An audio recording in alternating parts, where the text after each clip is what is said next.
বাইকে chain loop chain clean করাটা কিন্তু সবসময় খুব দরকার। বর্ষা হোক, গ্রীষ্ম হোক, শীত হোক। কীভাবে করবো চেন লুপ চেন ক্লিন? অনেকে করে, অনেকে জানেও। কিন্তু তার কিন্তু একটা প্রসেস আছে। যাতে চেন লুপ ক্লিন করতে গিয়ে হাতে কোনো রকম এফেক্ট না আসে, তার জন্য কিন্তু আমরা চেন ক্লিন ব্রাশ ইউজ করি। চেন লুপ চেন ক্লিন তো পাওয়াই যায়, যার যেরকম ফ্যাসিনেশন, যে কোম্পানির লোক ইউজ করছে।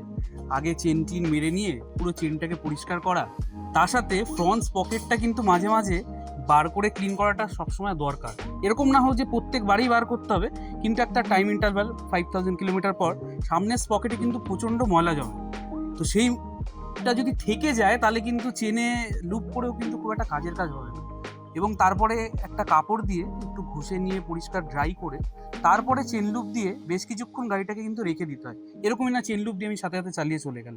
তো যদি মনে হয় যে হ্যাঁ ঠিকঠাকভাবে গাড়িটাকে মেনটেন করতে হবে, তাহলে chain loop chain clean proper একটা কিলোমিটার ইন্টারভালে করাটা কিন্তু, এবং ঠিকঠাক প্রসেসে করা সব থেকে কিন্তু দরকার আমার মনে হয়। যদি রাইড এবং বাইক দুটোই মনে হয় কমফর্টেবল এবং ঠিকঠাক হতে হবে।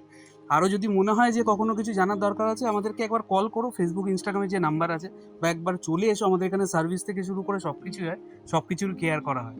যদি মনে হয় একবার এসে ভিজিট করে দেখে নিও,